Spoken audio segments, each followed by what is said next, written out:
Tobey Maguire got bit by a spider. I don't remember the rest of the lyrics. Organic webbing. It's a topic that gets debated a lot online about whether or not Spider-Man should have organic webbing or mechanical web shooters. Honestly, this video is pretty much meant to like compare and contrast. I know Raimiverse site made a video on this. Don't kill me over that, please. Something that I've always found kind of interesting is to think of Spider-Man in sort of a timeline sort of way, like a chronological way. Like, you've got to really think about, like, how does it work? Like, he starts in high school as a superhero, then he keeps being a superhero throughout college, and then what about after college? You know, is he in his prime then, or is he in his prime during college? I feel like that is part of the discussion as well for mechanical web shooters versus organic web shooters, because in a way, thinking about Spider-Man in that chronological timeline sort of way helps you think about the fact that he could just have both. Before I get into the timeline thing though, I do want to mention something that is actually from James Cameron's original 1990 script for Spider-Man, the R-rated script, you know, where Peter says motherfucker and has sex with Mary Jane a lot. In public too. The idea though from James Cameron's Spider-Man script was for Peter to actually have organic webbing, but it wouldn't be like how it is in the Raimi movies. In the Raimi movies he does have organic webbing, but it comes out in strands without really needing anything. You know, it's just like a gland, it produces strands of web. But in the James Cameron script, he actually had organic webbing, but it came out and it spewed out kind of like a blast, like a shotgun blast. It went all over the place whenever he shot his web. Pause. So what he did in that script was James Cameron made it to where Peter actually built like web focusers. So whenever Peter fired from his web glands, instead of coming out in like a shotgun blast kind of formation, it was more came out in a singular stream, so he could actually swing and shoot web. In a way, James Cameron made it to where he had both. He had the organic webs. I know people sometimes have the idea that, oh, Peter Parker's a poor kid, he can't build the web shooters on it, you know, in his room. That doesn't make any sense. It's not realistic enough. So I guess James Cameron kind of played into that and was like, okay, let's give Peter organic webs, but we'll have him create a focuser.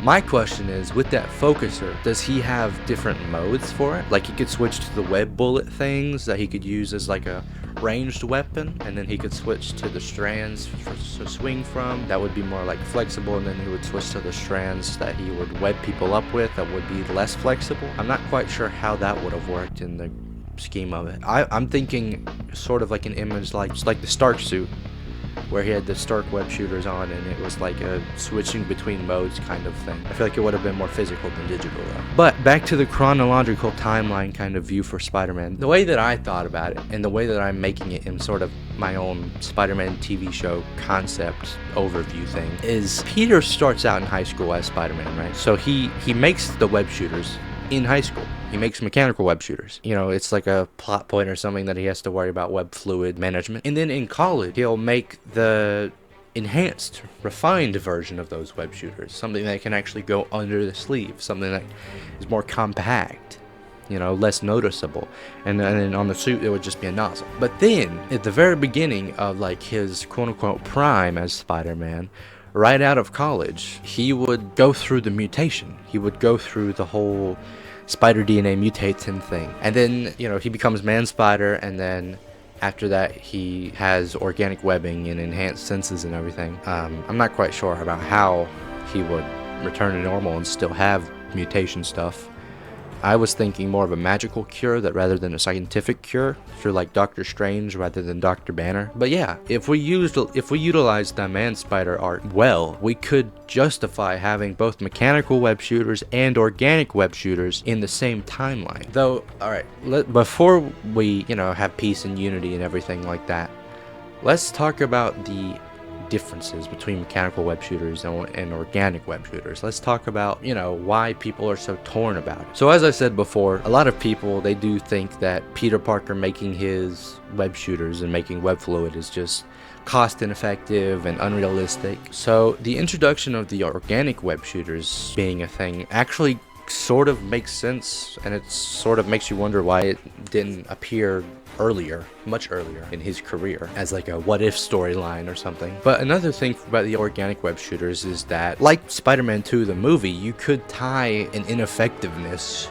to his actual biological or psychological state, something that could affect him, like Mary Jane no longer wanting to date him or something, and then you could have that actually affect the glands that produce his webs. It could be like, oh, my webs aren't working, my powers aren't working. But then again, you could have that same kind of plot point with a mechanical web shooter thing. He would have web shooter failures, like it jams or he's out of cartridges constantly or something like that. But it wouldn't be tied to his emotional state or anything. I feel like maybe it could be like, oh, I'm so caught up in this drama that I forgot to bring extra cartridges for the web shooters or something. So I can see why people would want to do organic webbing over mechanical web shooters. It is actually reasonable. But on the other hand, mechanical web shooters do tend to show Peter's intellect at a very early stage in his life. I understand that in the original comics and even in Sam Raimi's Spider-Man 1, Peter starts being Spider-Man at like 17, 18 years old. He's a senior in high school when he starts. But I feel like even that young, it's definitely very important that you show Peter's intellect, his engineering capacity, his scientific knowledge. And I feel like the Raimi movies actually taking away the mechanical web shooters of it all kind of took that away from Peter. He didn't actually do much scientifically, let's be real, in the Raimi movies. I mean, he said a couple of things with Otto, in a back and forth conversation, but he didn't actually showcase his scientific ability. But I feel like taking away the mechanical web shooters and the actual creation of the web fluid and putting it in a cartridge and all the aspects that come with the mechanical web shooters being showcasing Spider-Man's scientific knowledge and engineering capacity, it just taking that away from Peter, especially in the Raimi movies, felt weird because, like I said, he doesn't do much scientific in the Raimi movies. In the end, though, it is kind of best to just think of this in a peace and unity kind of way.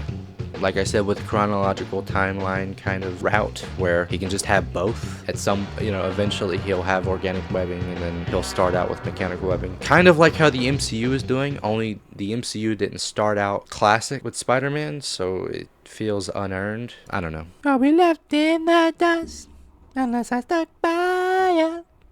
You're a sunflower. I think your love will be too much. You'll be left in the dust unless I stuck by you. You're a sunflower. You're a sunflower.